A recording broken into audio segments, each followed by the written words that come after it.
Well, listen, thank you for jumping on. I always It was love my pleasure. talking. I love talking to you about this stuff because when it comes to sports, mental health, you go right there with me. But let me just introduce you. You also go by Psycho Mike, as a Yep. lot of people know you. Radio host, current podcaster, and athlete extraordinaire. Sure, Um, I'll go with that. I'll take also, it. also Dancing with the Stars competitor. Let's not forget Alum. that. Yeah. Yeah. Alum. I'm in Yeah. the I'm in the illustrious group of people who got kicked off first. Yeah. You got kicked Yeah. off first. Oh yeah. Like not even it wasn't even really open for debate. It was like those fights that go to decision where it's like all 10-8 rounds. Like no one was shocked. You know what though? That surprises me. I feel like you're Latin, you'd have good dance moves. Like, no, for sure, no way. Uh, well, okay. I I'm not a good dancer, but I have very good rhythm. I'm a pretty competent musician, and I always had I was always coordinated. I was always a good athlete. I was never like exceptional, but I was a good athlete, and I have good rhythm. I just was by far the least famous person on the cast, and I didn't try very hard. I mean, I Yeah. was I was a newly single man on TV, surrounded by the hottest humans ever, like all day. They just surround you, like, and I don't mean like not even just the dancers, like the wardrobe, the producers, like it's all hot chicks and gay dudes, and so I was like really way more interested in I that. love that. I love that. Priorities. Listen, Yeah, yeah, priorities. Plus I think it's a little intimidating. I think it's live and you're like ballroom dancing. I would definitely pee my pants like in the middle of the set. So yeah. Like I'm by no means like I'm so courageous and stuff that it doesn't bother me. That I wasn't particularly nervous because, like I said, I didn't. I get really nervous about things that matter a lot to me. If I was doing mm, like a broadcasting contest, or if some other like Z-list celebrity challenged me to an MMA fight or something in 6 weeks, I would take that really serious. I'd be really nervous because I would invest a lot into it. I was not nervous in that regard because if I got voted off first, I'd be like, sweet, I can just go back to work. But it was strange in that it was such a surreal experience. I remember the first night, like before we went live, I'm on this like overlook that looks down into the crowd, and I see my dad, and I was like, oh crap, my dad's here. That's awesome. And my whole family, but my dad particularly stuck out to me. It was something very strange about seeing him, and sitting next to my dad was Kim Kardashian, and sitting next to her was Hugh Hefner. And as I'm like trying to take, and then the Master P was like a couple rows behind. I'm like, this is such a weird, yeah, what that's world am so I weird. living in? And right as I'm trying to like take this in, Florence Henderson taps me on the shoulder. And I was like, oh, whoa, hey, Mrs. Brady, And she's like, I love you on Regis and Kelly. When you fill in for Regis, it's my favorite. And I was like, what? This is the craziest. Yeah. I never imagined this world would happen, So that aspect of it kind of got in my head. hmm But you've always been, yeah, I remember you at that time. I think that was maybe around the time we met. And Mm-hmm. I remembered loving your personality because you've always been so open, always been so humble. And the thing that you and I have in common, by the way, is there an echo? I don't hear one. I hope Okay, I'm cool. not creating one. No, it's just me probably. My audio sometimes has issues. So anyways, I digress. Um, but I love how, you were great on Love Line. I think I have a crush on Dr. Drew. By the way, who doesn't have a Yeah, crush on Dr. Drew? that definitely poked holes in my dating life Yeah, because like the yeah, hot chicks would come on the show, and I'm envisioning this world where like I woo them, but Dr. Drew's there, and he's like if you were to put a list of like things that straight women find the most attractive, fireman, celebrity, athlete, and doctor are in, like it's in there. He's a celebrity and a yeah, doctor, and he's really good looking, yeah. and so I always kind of just took I was put on the back burner kind of automatically. You got his leftovers, maybe. Oh, for sure. Yeah, yeah. Well, okay, so let's start because I know I don't want to take up too much of your time, but something that you and I have in common and it was recently framed to me in such an interesting way, and I wanted to get your perspective on this. You and I both grew up in LA. That's true. And my therapist recently said, you are a recovering LA native. And I think what he means by that is unraveling this external expectation of what I needed to be, which was so deeply ingrained in celebrity and popularity and success. And when I do therapy or plant medicine or all the things that I've needed to do these last few years, because they have been one hell of a couple of years for me, it's unraveling this like inauthentic external transaction with people of like, hey, see me as this cool person. Yeah. And I don't know if it's more perpetuated because we grew up in Los Angeles, but was there anything in what I said, did it resonate with you? And did you have trouble with that because you did grow up in Los Angeles? Yes and no, in the sense that, like, yes, and because you and I, we did. It was I don't think people outside of the entertainment industry or even outside of LA County understand how weird it is to be from LA. Like everyone you meet is like, oh, I moved here from Boston because I'm a writer. I moved here from Kansas City because I'm an actor. Like when you tell people where you're from, you go, especially since I moved here to Texas, people will be like, where are you from? I'm like, Los Angeles. They're like, well, where are you originally from? I'm like, no, I'm really actually from there. And so it is a weird, strange thing. But also, you and I both grew up in like really affluent, nice neighborhoods in really in Los Angeles. So I don't know how else to put it, but there was always a lot of good-looking people. Like you know what I'm saying? And it was very hard to kind of make heads or tails about like, well, people are valuing wealth and they're valuing physical attributes a lot.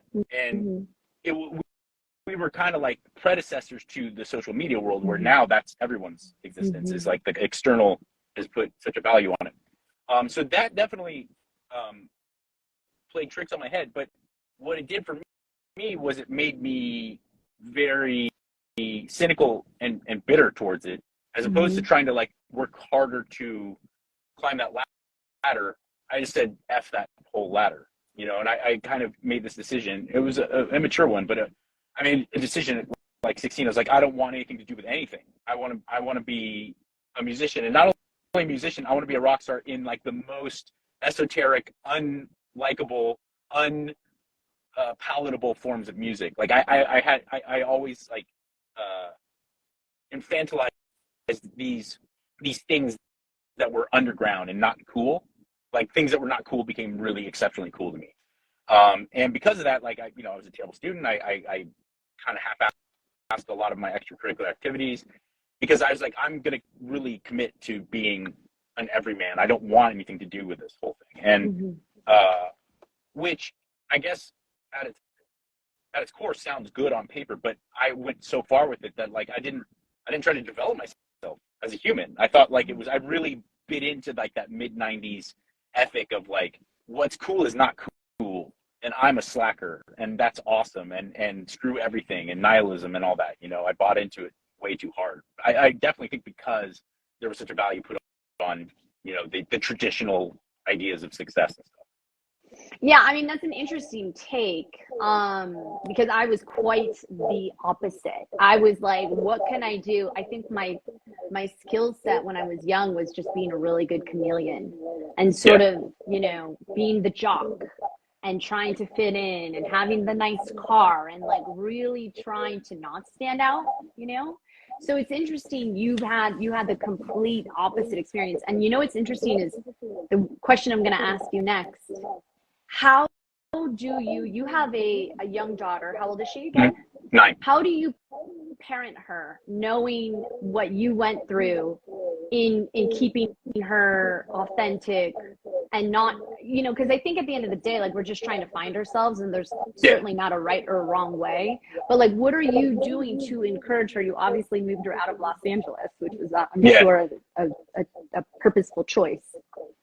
It was definitely more my wife and I, but the whole time, my daughter Magnolia, we were ask her, even, at the time she was 6, 7, we were like, look, if this is not your thing, we will live here. We'll just find a different place to live, because Venice was getting just extraordinarily dangerous and really unhealthy.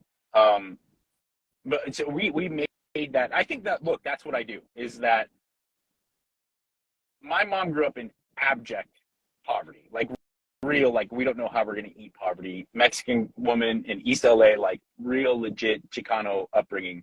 And it's beautiful. And I love having that culture be a part of me. But she works so hard to make me be like this waspy, Great Gatsby thing, because she never had any of it. She could never go to college, even if she was a straight A student. It was not even on the table. So everything was about, like, I want you to play tennis. I want you to wear sweaters. I want you to get good grades. I want you, and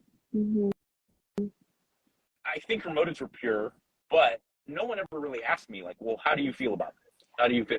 And so I just go the complete opposite direction, maybe to a fault, but I always, even at this young age, I'm talking to my daughter. I'm like, well, what do you want? Really? Like, what do you want out of this school? What do you want out of this sport or extracurricular activity? Do you genuinely enjoy this? Are you doing this to please me? I want to know. And I try to constantly engage in this dialogue with her, so that I can do whatever I can do to help her find herself, as opposed to trying to impose what I want her to be, Yeah, and it's interesting. Our parents, you talk about your mom trying to make sure you had nothing Latin in terms of how you presented yourself. And I can resonate a little bit in the sense that, yes, grew up in a very affluent neighborhood, but had like working class parents. Right. And my parents just cared. All they wanted was for me to get a really good education, and no one really asked me, what did I want? Hence why then I just attuned to everyone else in my life, and I was like, okay, how can I just be more like this person that I deem as popular? I had so much borrowed ideology. I really didn't know who I was. So I love that you're giving her an opportunity to, and a space and a platform to say what she wants. Because I think when we get older, we forget how to talk that way, because we don't know who we are, because our parents are just trying to, what they think is protect us. It ends up just creating a mask of like, I need to do this to fit in, That's a big, if I could recognize any of the faults I've had as a parent, is that I think, because I have a daughter, I don't have any boys, I find myself wanting to do whatever I can to protect your child, but I go too far, because I look at her as like this helpless little female, and then sometimes I should just let her get her heart broken, or let her be, deal with like something. Because just the other day, I was at the park with her, and she was playing with a bunch of her friends that were like a mixture of boys and girls, and my daughter kind of fell, and they were riding dirt bikes. It was very country. It's very Texas. They were riding dirt bikes, and then also playing like on park like equipment. And she fell. She ate crap really hard. And I went over and I was like, babe, are you sure you're okay? She's like, yeah, I'm good. I could tell she hurt herself, but she was fine. She was dusting herself off. She wanted to get back to playing. I was like, honey, do you want me to pour water on it? And I was thinking to myself actively as it was happening, I was like, if she was a 9-year-old boy, at him and just would have let him go about his day, And so I look at her, sometimes maybe I look at her as like too delicate a flower, and I don't allow her to just deal with life on life's terms as much as I probably should. Yeah, but I think it's great you're aware of that. And I think you're right. Like, we have to see, how am I treating this person differently because of their gender, and absolutely fall, scrape your knee and dust yourself off. In fact, actually, they say, like, when the parent reacts, like, oh, are you okay? The child learns to attune to the way the parent is reacting. So if you're like, got this, you're good, normally they don't react. Yeah, for sure. I want to talk really quickly about you, though, if you don't mind going there with me, because you have such an interesting story with regards to when you were young and you were raised in this like super affluent LA area that I'm very familiar with. But then you sort of got off track a little bit. And that's kind of why I like to have these conversations, because whether you're the pro athlete that suffered a season ending injury and then you sort of don't know who you are anymore and you go to drugs, or you become depressed, or you just feel lost, or even like the stay-at-home mom and kids leave the house, they're like, I don't know. You are very open about your conversations and your relationship to, you know, addiction. If you don't mind sort of sharing a little bit about that story and like what was going on for you and what happened and how you kind of got out of that. I took to it. It was like the first thing I was really good at. I always had a really high tolerance for alcohol and drugs, and I felt really good doing it. I mean, I really did. I felt socially more at ease. I felt like I was much more successful with girls. Felt like I was much more successful with my male relationships, and it was something that I took to really quickly. It's the first thing I ever had like a big deep passion for. A big deep passion for what? Being that guy. I was never, you know, I was never. You're saying you were like a really good chameleon. I was kind of the opposite in that I was just like really wanted to be invisible. I was never like super bullied, but I was also never like the cool kid. I was like delightfully just under the radar in every way. I was good enough at sports that I was always on teams, always on varsity teams, but I was never good enough that like the coaches gave a crap about me. You know what I'm saying? I was like fully just invisible. And that was fine. But then when I started drinking and using, I realized like I was really good at it. And it also, like I said, I got really passionate about it. I liked being inebriated. And I certainly have like a long legacy of genetic predisposition to alcoholism and drug use and stuff. And it also afforded me this ability, being from like a kind of bubble of this affluent kind of nice suburban living. Like I was totally hanging out with gangsters. I was totally hanging out with really bad criminals and cool. It made me feel like I was a Reservoir Dog as opposed to just this like hoodie wearing suburbanite bumpkin. And that I just took to it. And I'd already kind of made the decision that I didn't want to be this white collar guy. I didn't really care if I went to college or not. So it just fit. Everything fit. And there was no turning back once I started. The precipitous kind of increase in the amount and the frequency that I was using and drinking was pretty high. And I don't have like, I have so many stories. I mean, I went to jail a bunch. I got beat up a bunch. I overdosed a bunch. When I moved to the East Coast, when it got really dark, like towards the end, I was waking up in an ambulance, like with enough frequency that it wasn't that crazy when it would happen. And I still like my getting clean story, my coming to God moment was very pedestrian.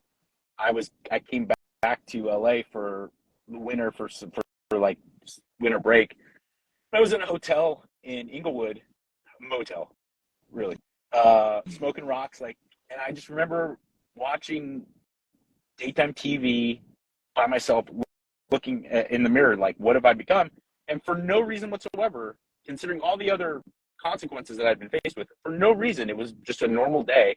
I walked over to the little desk area next to the bed and got the yellow pages and started calling rehab centers. And that was the last time I used drugs and drank. It's 21 years ago. Like, I wish there was some connection, but all these crazy over the top stories that had happened to me, all these consequences that I'd been faced with didn't seem to matter in that moment. It was just one of those days, and I have no real memory of why I decided then and there, but it just happened. Now, maybe people watching, because there's certainly a lot of people I know struggling and had been struggling, and obviously COVID threw a wrench in all of our plans. Was it hard to stay sober for you?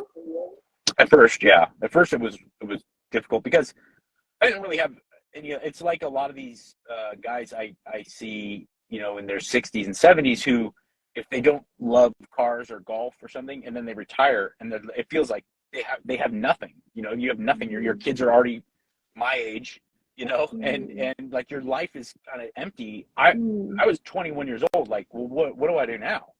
All I do is drink and smoke rock. It's like, that's all I do in a day. I didn't know what And so there was a definitely like a malaise, and there was an emptiness that made it very hard. But after a while, it wasn't, because I was very lucky. I had an incredible support network around me. I had an incredible family and friends that were always there trying to do whatever they could to help me. And then on top of that, like, my life started to come together pretty quickly. Within like 6 to 7 months, I had transitioned from, I got a job at K-Rock in LA as like entry level, I was essentially like a custodian. And then 6, 7 months later, I was on the air. And so I had things going for me. Like, for the first time outside of drugs and alcohol, I had people, adults, successful adults, telling me I was good at something. And so after that happened, it made it so easy to kind of just see that, like, well, I can live a life now, and I don't need this. In fact, it was probably an anchor. Yeah, I was just going to say that. I was like, it's interesting. My next pivot was these hard things that sort of happened to us. Although, like, my last couple of years have been really hard. When you come out of it, it's so interesting how you have like so much more depth and passion and gratitude in that you got this job on K-Rock, which I totally remember you on there. And I loved your relationship with Dr. Drew. I loved you guys on Loveline. You kept it so real. It's almost like you went to war and you came out of it, and now you have this like ability to kind of show up for other people. So it was almost like that gave you, I don't know what the right word is, but it gave you like credibility or grit or something in order for you to actually kind of like go toe to toe with people, because you release the shame. Absolutely. I mean, the only thing I could make it an analogy that I could make sense of for people who either don't have a loved one that suffers with addiction or aren't themselves someone who has suffered with it, is that, like, some coaches are terrible players. They know the game so well, and they're good people. And so, Tommy Lasorda, a great example. He was just so good with people, and he loved baseball so much. He loved winning. But none of the players, especially the better ones, like the all-star caliber player, were like looking at Tommy Lasorda like, wow, man, back in the day, that guy, he was hitting nukes. Like, they knew. But some people carry with them a certain level of credibility from what people know they've done. And I don't have any credentials. Literally, I have no credentials to do anything. So what I do have is that I can, with pretty high levels of sincerity, talk to that kid who's had a breakup, or the kid who is suffering from addiction, or doesn't know how to talk to his parents because he knocked a girl up or something. And I can be like, I get you. And I want, look me in the eyes. I know exactly what you're going through, because I have just a litany of mistakes. And I think we talked about it last time you had me on, that I heard Jack Kerouac say one time that all he has to offer with his writing is his mistakes. And that's, I mean, and I'm the same way. And I try not to be an exhibitionist with it, but I do have that. And I think of it as an asset, as opposed to something that, is kind of something to be ashamed of. I know. And I'm always kind of testing the waters and trying to be controversial, because, like, obviously I cover sports for a living, and I talk about, winning, but it's almost like the losses are, so much more of an opportunity to grow and learn about yourself. Okay, 2 more questions and then that's it. I know I've gone over. Not at all. I asked this question on social media because it's something that I've been discussing a lot, and I think it's different for everyone. Although I like my particular answer. I asked earlier, what is your definition of success? And I'm so curious what people are going to say. Like, is it going to be different for men? Is it going to be different for women? Now that you've gone through a litany and complete different iterations of a life, in a way, what is your definition of success? It's a good question. And, I'll tell you, my answer at 44 is way different than it was at 34, wildly different than 24. But like, if I can go to bed every night and say that I'm a better person than I was when I woke up. Mm. I don't really think my bank account or neighborhood I live in or anything like that, you know, and if you can, I think everyone's metrics for what makes you a better person is quite different. But to me, it's like, okay, I went through this real crisis in like 2003 because I was just getting my career going and I was getting pats on the back and I was starting to make kind of money for the first time where I wasn't balling by any means, but I was like, for the first time in my life, I was like, I don't have to worry how I'm going to pay my rent. I don't like, everything was kind of comfortable, but it was like at the height of that reality TV kind of celebutante world, like the Paris Hilton, Spencer Pratt thing, 2003-ish. And so I go into work every day and make fun of like C-list celebrities. That's literally what I did for a living. And the second Iraq war had just kind of really, I went through this real crisis where I was like, you know what? I'm young. I'm healthy. I believe in the chain of command. I love America. I'm going to enlist because I don't give anything back to the world. And I kind of talked myself through that. I was married at the time. My ex-wife was like, "You are not enlisting. I will fucking leave you. You know, are you crazy?" And so I came down from that, and then I started to realize like I don't have to make these hyperbolic changes to just be someone who gives back to the world. If you, by and large, come in contact with people and they feel like their world is better because of knowing you, if you're considerate and kind, that makes you a good person. That makes the world. It's like the other day, this guy asked me, he's like, "What's some good gym etiquette?" I'm just getting back into the gym. I haven't gone to the gym in 20 years. What is it? And I said, well, first and foremost, just if you walk into the gym and the people that work there and the other clients go, "Oh, I'm happy that fella or that lady just walked in the door," as opposed to the alternative, you're doing everything okay. I feel like if you were to just take that gym and make it the globe, that's how I measure it. And if by and large the people that come around me or listen to me or hear me or come in contact with me go like, I feel like my life is a little bit better because of that dude, I'm cool with that. That to me is success. And I certainly like to add 7 figures to that, but that's not necessarily a prerequisite. Yeah. And what I heard from you with that was just purpose, you know, because sometimes we're walking down the street and, you know, people are just so caught up in their own lives. And I get it. Life is very stressful. But like the thing that brings me the most joy is actually making eye contact with someone and just saying like, "Good morning." You know, and just really getting to see people for who they are. And like there's a gentleman down the street at a park who's always in this park. His name is Henny. You know, I think he's a homeless man. And every time I walk by him, he's so nice to me. I say, "I love you." I'm like, "I love you, Henny. It's so good to see you." And it's like, that guy makes my day, you know? Yeah. I'm sure you make his too. You're probably like, "Oh, this hot young girl is telling me she loves me." Go home with that in my mind when I break up the loop. So sweet. He's so sweet. He's like, "Careful of that guy over there." He's like the nicest guy. He's like, I think the neighborhood park guy. But yeah. That's it. Look, it's whether we're like my daughter's age or, you know, you're a full grown adult and you have everything kind of put into place. That's like the rub of being a human being, is that this crisis that you're having, this constant battle of authenticity and connection, and you will sacrifice the other to get one all the time, and trying to find the balance of like we need it, we need connection to thrive. We also need to be authentic. Sometimes we sacrifice our authenticity so that we can have connection, and sometimes we sacrifice our connection so that we can have authenticity. And like, the better you get at this, the less you have to sacrifice the other. I nailed it. I love that. You're right. We do. We need to be liked for who we are, but we need community, and we need to be in a tribe, and having the ability to master both at the same time. I think it comes with experience and maturity and figuring out who you are and who are your people.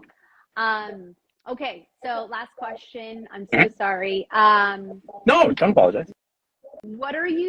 How can people, because you obviously have a very big fan base, people are obsessed with you. How can people find out what you're up to? other than like the amazing Instagram fitness pictures we see of you?